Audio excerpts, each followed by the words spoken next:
too many holidays may harm economies. SME Association urges government to revise law. Kita kena tahu SME itu apa? SME adalah Small Medium Enterprise. In Malaysia, di Malaysia ada sangat banyak ekonomi dan SME adalah yang terbesar, iaitu lebih kurang 80% atau mungkin lebih daripada ekonomi seluruh Malaysia. Dalam 80% ni ada banyaklah, ada bisnes Melayu, bisnes India, bisnes Chinese dan segala-gala bisnes daripada semua orang ada. Okay.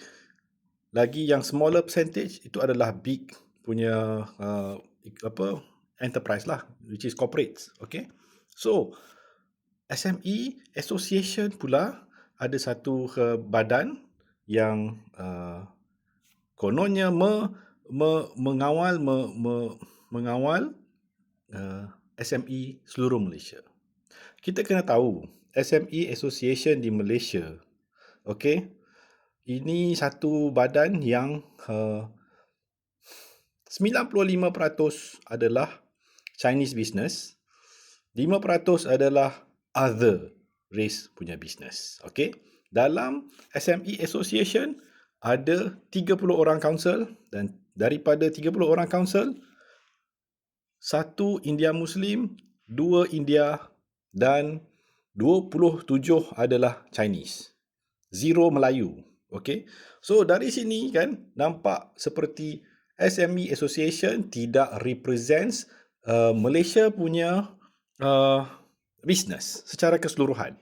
Kita tak nak cakap pasal business ni siapa punya apa semua. The thing is, council tu sendiri yang membuat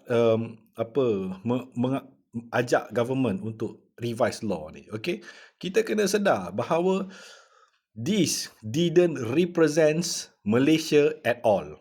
Okay? Kenapa? Malaysia, okay, pada kuartal 2025, kuartal 4, ada 34.3 juta. Dekat bawah tu ada tulis siapa yang paling besar, iaitu 58.2% adalah Melayu. 22.2% adalah Cina. 12.3 adalah lain-lain ya, dan sebenarnya lain-lain, bukan India. Tapi tak apa, India. Dan 6.5 adalah tu. Anyway, kalau kita tengok di sini, kan, bila nak revise public holiday, kita kena tengok balik siapa yang sebenarnya lebih ramai. Okay? Jika yang lebih ramai itu adalah warna merah, ikutlah warna merah yang paling ramai. The thing is, yang bercakap tu, yang sangat-sangat lantang tu, yang warna merah 22%. Kenapa nak suruh mengurangkan, kenapa nak kena cakap pasal isu public holiday ketika raya Aidilfitri? Kenapa tak cakap ketika Chinese New Year? Kenapa? Kenapa tak remove lagi sebab you are 22%. Kenapa you ada public holiday as much as bangsa lain? You should talk about your supaya the number of your public holiday should be represents the 22%. Betul tak? Okay?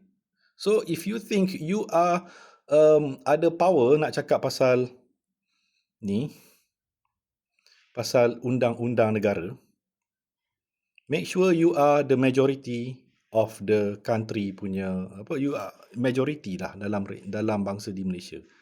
Kita tak nak gaduh sebenarnya, tapi you cari pasal.